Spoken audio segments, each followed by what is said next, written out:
오늘은 미국 배당 다우존스 그리고 SCHD 요거 한번 다뤄보도록 할게요. 최근에 타이거 미국 배당 다우존스 요거 관련돼서 미래에셋은 절대 ETF 투자하지 마라 라는 이야기가 많아서 제가 조심스럽게 타이거 미국 배당 다우존스 말고 소울 미국 배당 다우존스로 조금 이렇게 바꿨어요. 워낙 댓글로 미래에셋 증권에 대한 만행에 대해 가지고 굉장히 좀 안 좋게 생각하시는 분들이 많은 것 같아서 일단은 소울 미국 배당 다우존스 요거는 신한증권이죠. 신한투자증권에서 뭐 ETF 발행한 건데 그쪽에서 나타내는 요 미국 배당 다우존스를 한번 말씀드려 보도록 할게요. 참고로 소울 미국 배당 다우존스는 환해지 상품도 있습니다. 그래서 저는 여러모로 소울 미국 배당 다우존스 나쁘지 않은 것 같아요. 물론 이중과세에 관련된 문제도 있기는 하지만 요거 관련돼서는 뭐 오늘 영상에서 이거는 주제가 아니에요. 그래서 요거 관련돼서는 제가 지난 영상에서 한번 다룬 게 있기 때문에 그거 한번 참고 삼아 보시면 좋을 것 같습니다.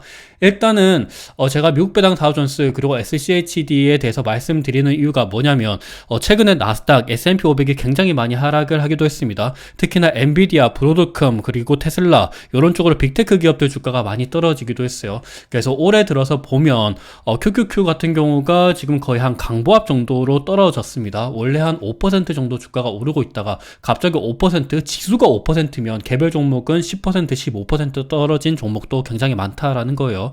그래서 얘네들 같은 경우는 지금 강보합으로 떨어졌는데 그래도 상대적으로 얘가 떨어지는 거랑 다르게 SCHD 같은 경우는 주가가 오르고 그리고 막 떨어지지는 않고 있는 모습을 보이고 있습니다. 그래서 오늘 관련된 영상은 오늘은 SCHD 그리고 미국 배당 다우존스 왜 이렇게 주가가 잘 버티고 있을까 요거 관련돼서 한번 말씀을 드려보도록 할게요. 딱 세 가지에 걸쳐서 말씀을 드리도록 하겠습니다. 일단 첫 번째로는 경기 침체 안정적이라는 이야기가 있습니다. 이거는 제가 최근에 SCHD에 대해서 말씀을 드릴 때도 한번 얘기를 했었지만 미국 배당 다우존스는 기본적으로 배당입니다. 배당주인데 배당주는 기본적으로 가치주이고 그리고 경기 방어주인 주식들이 굉장히 많습니다. 이따 뒤에서 한번 다시 보시겠지만 펩시코, 코카콜라 그리고 뭐 여러가지 바이오주들이 즐비해 있습니다. 근데 최근 들어서 워런 버핏이 계속해서 주식을 팔고 현금을 쌓아두고 있었죠. 최근에 워런 버핏의 포트폴리오를 보시면 도미노 피자를 이번 4분기에 매입을 했습니다. 전분기 대비해서는 86.49%가 올라갔고요. 그래서 지금 포트폴리오가 0.17% 더 추가적으로 이렇게 매입을 했습니다. 사실상 지금 포트폴리오가 크지는 않긴 하지만 그래도 도미노 피자를 사고 그리고 밑에 보면 팔고 있는 것도 있거든요.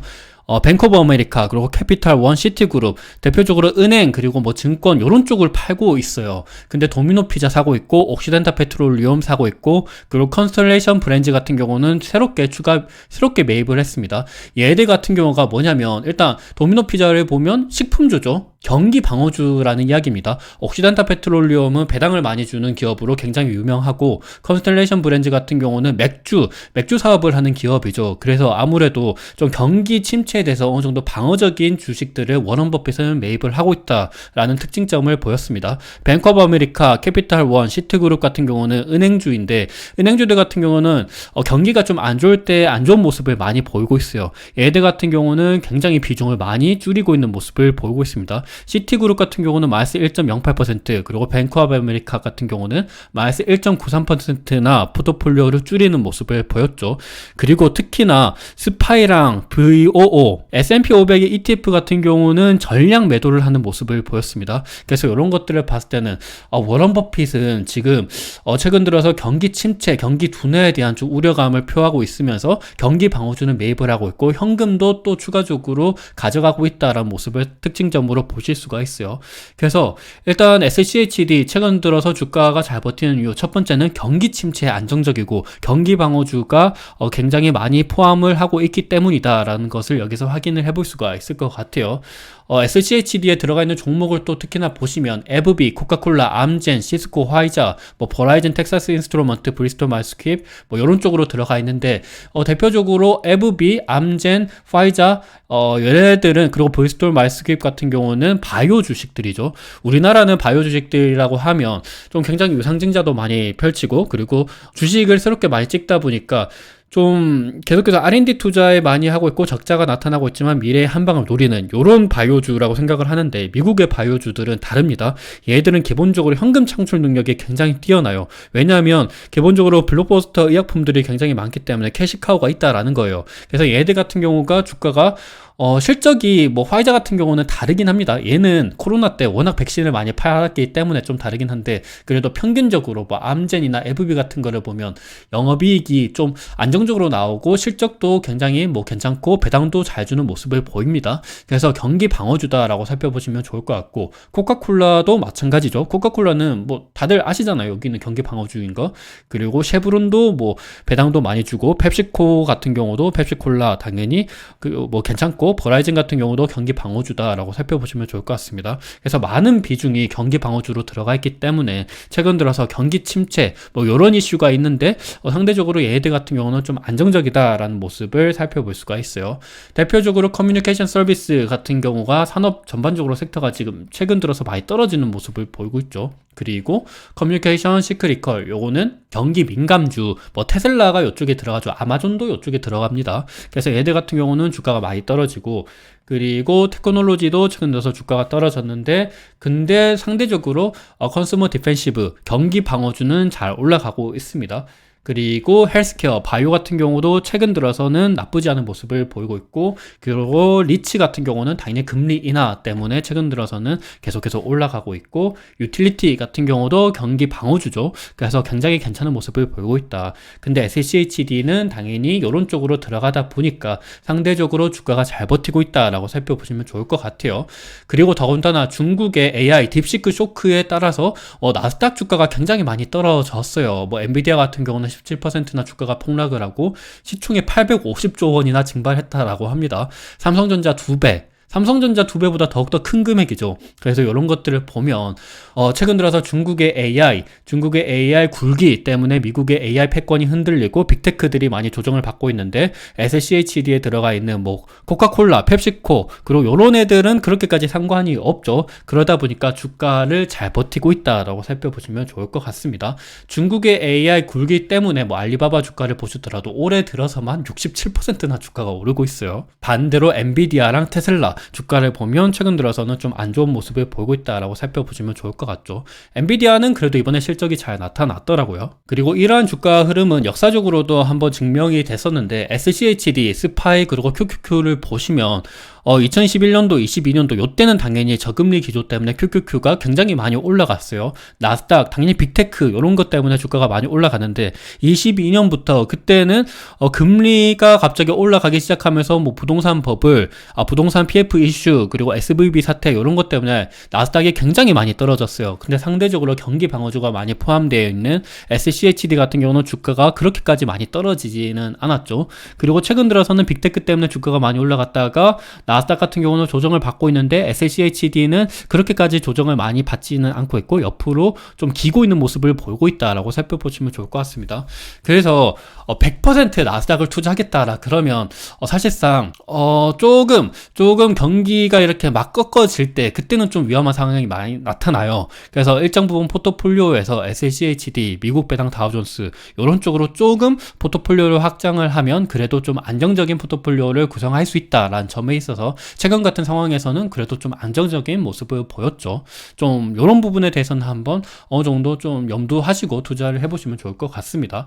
그리고 두 번째 주가가 버틴 이유는 당연히 금리 인하에 대한 수혜주이기 때문입니다. 최근 들어서 미국 10년물 국채 금리를 보시면 좀 떨어지고 있는 모습을 보였죠. 왜 이렇게 많이 떨어지고 있냐? 당연히 트럼프의 관세 이슈가 그렇게까지 생각보다는 위협하지 않다라는 모습이 보이고 있습니다. 멕시코 캐나다 관세 관련돼서 최근에 트럼프는 4월 2일 날 발효를 하겠다라는 이야기를 했지만, 백악관 같은 경우는 3월 4일이 유효하다라는 이야기를 하는 등 조금 이게 헷갈리는 모습을 많이 보이고 있습니다. 특히나 멕시코 캐나다 관세를 25% 부과를 하겠다 했지만 지금은 이거를 한 달간 유예를 했는데 추가적으로 한 달간 더 유예를 할 것이다 라는 이야기도 나타나는 것만큼 이게 생각보다 관세에 대한 위협이 좀 실질적인 게 아니고 협상의 도구다 라는 이야기가 나타나고 있습니다. 중국 관련된 관세도 10%만 추가 관세를 부과했죠. 원래는 65% 관세 부과에 대한 이야기를 했습니다. 그런 것 치고는 굉장히 많이 낮췄다. 좀 누그러진 떨어지는 모습을 보이고 있다. 이 말은 결국에는 관세를 많이 부과하게 되면 물가가 오르고 금리가 오른다는 건데, 근데 생각보다 관세가 협상 도구라는 것이 보이면서 생각보다 금리가 오르지 않고 금리가 떨어지는 모습을 보이고 있다. 금리가 떨어지게 되면 당연히 배당주가 많이 포함되어 있는 SCHD 같은 경우는 지금 예상되는 배당 수익률이 3.5%인데 요 정도가 되면 미국채 금리가 지금 4.29%가 앞으로 쭉 떨어진다라 그러면 상대적으로 SCHD가 조금 더 수혜를 받을 수 있다라는 것을 여기서 해석을 해볼 수가 있을 것 같아요. 그리고 수요와 공급 측면에서 미국채는 최근 들어서 스콧 베센트 미국 재무장관이 장기국채 발행 비중을 확대하는 게 시기상조다라는 이야기를 했습니다. 원래는 전 재무장관이었죠. 제닛 옐런 재무장관이 단기채를 많이 찍는 거에 대해서 스콧 베센트 재무장관은 굉장히 비판을 많이 했었어요. 그래서 스콧 베센트 재무장관이 당선이 되고 난 다음에는 앞으로 장기채 비중이 많이 늘어날 것이다 라 그러면서 금리가 오를 것이다 라는 전망이 많았는데, 요게 생각보다는 뭐 갑자기 이렇게 100% 180도 턴 어라운드 하는 모습을 보였어요. 실제적으로 이번에 QRA 발표를 보시면 장기채 발행 비중이 확 늘어나는 게 아니에요. 거의 동일합니다. 단기채는 완전히 동일하고요. 그래서 이런 것들을 봤을 때는 생각보다 장기채를 많이 찍지 않고, 그 말은 장기채 공급이 많이 늘어나지 않는다라는 거고, 장기채 공급이 많이 안 늘어난다는 거는 장기채 가격이 오를 수 있다라는 거죠. 장기채 가격이 오른다라는 거는 장기채 금리가 떨어진다는 거고, 금리가 떨어진다는 거는 배당주인 SCHD가 수혜를 받는다라는 것으로 해석을 해볼 수가 있습니다. 요 관련된 내용은 제가 이렇게 표시를 해놨기 때문에 한번 해석을 해보시면 좋을 것 같아요.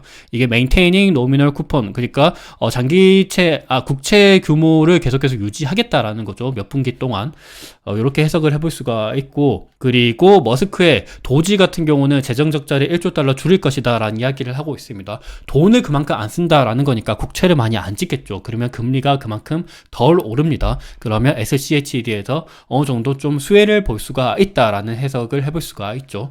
그리고 최근 들어서는 역레포, RRP 잔고가 계속해서 떨어지고 있습니다. 역레포라는 게 MMF나 아니면 은행들이 여윳돈을 가지고 있는 게 연준에 어느 정도 예치를 하는 대신에 이자를 받는 거거든요. 근데 최근 들어서 계속해서 QT를 진행하고 있었잖아요. 그러면 여윳돈이 점점 더 줄어들겠죠. 그러면 역레포 잔고가 줄어듭니다. 그러면 어느 정도 시장에서의 버퍼 역할이 좀 사라지게 되겠죠. 그러면 재무부나 연준 입장에서는 QT를 종료해야 되겠다라는 생각을 할 수밖에 없습니다. QT를 종료하게 되면 금리는 상대적으로 떨어질 수가 있겠죠. 이 부분 관련돼서도 좀 두 번째 주가가 버티는 이유다. 수요와 공급 측면에서 이런 해석을 해볼 수 있다라는 말씀을 드리고 싶어요. 그리고 마지막 세 번째는 사실상 나스닥이랑 S&P가 너무 많이 올랐습니다. 최근 들어서 딥시크 이슈, 그리고 뭐 엔비디아 실적, 이런 이슈도 물론 있기는 한데, 근데 사실 저는 개인적으로 그렇게 생각을 해요.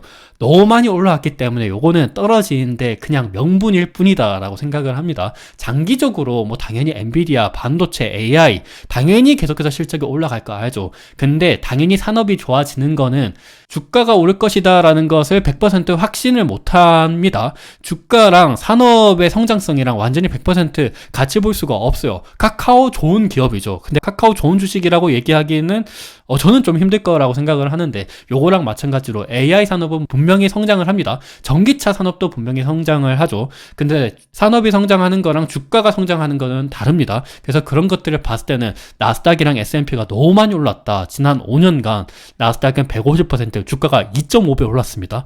S&P 500은 2배 올랐어요. 근데 SCHD는 상대적으로 많이 못 올랐습니다. 64% 올랐어요. 그래서 상대적으로 많이 못 오른 SCHD가 상대적으로 잘 버티고 있다. 글로벌 월가 투자자들이 생각했을 때에도 당연히 비싼 거를 팔고 싼 거를 매수하거나 이런 모습을 보이겠죠. 당연히 나스닥이 장기적으로는 올라갈까 하는데 지금 당장은 너무 많이 올랐기 때문에 이런 것들을 봤을 때는 세 번째 이유가 되지 않나라는 생각을 하고 있습니다. 그리고 포워드 PER 기준으로 보더라도 지금 빅테크 너무 높아요. 26배, 29배, 28배, 뭐 테슬라는 75배 정도인데, 사실상 저는 개인적으로 요게 역사적으로 코로나 이전보다 훨씬 더 높기는 하거든요. 근데 뭐 AI 때문에 조금 더 프리미엄을 줘야 된다라는 생각도 하고 있기는 합니다. 그래도 최근 들어선 딥시크 이슈 그리고 경기 침체 이슈를 생각 안 할 수가 없죠. 근데 반대로 SCHED에 들어가 있는 뭐 코카콜라, 펩시코 그리고 필립 모리스 이런 쪽은 굉장히 낮죠. 버라이즌도 8.8배밖에 안 되고 에브비 그리고 머크, 파이자, 존슨앤존슨, 암젠 뭐 전반적으로 굉장히 PER이 낮은 모습을 보이고 있습니다. 이러다 보니까 요게 어찌 보면 세 번째 투자 포인트, 세 번째 주가가 버티는 이유이지 않나라는 생각을 가지고 있어요. 그래서 오늘은 SCHD가 최근 들어서 나스닥 대비해서 굉장히 잘 버티는 모습을 보이고 있는데 왜 이렇게 잘 버티고 있는지 세 가지 이유에 대해서 한번 말씀을 드려봤습니다. 첫 번째는 경기 침체에 안정적이다. 그리고 두 번째는 금리 인하에 대한 수혜주다. 뭐 수요와 공급 측면에 대해서 말씀을 드렸고, 그리고 세 번째는 나스닥이랑 S&P가 너무 많이 올랐다. 상대적으로 SCHD는 못 올랐다라는 점에 대해서 말씀드려봤습니다. 오늘 영상이 어느 정도 투자에 도움이 되었으면 좋을 것 같습니다. 감사합니다.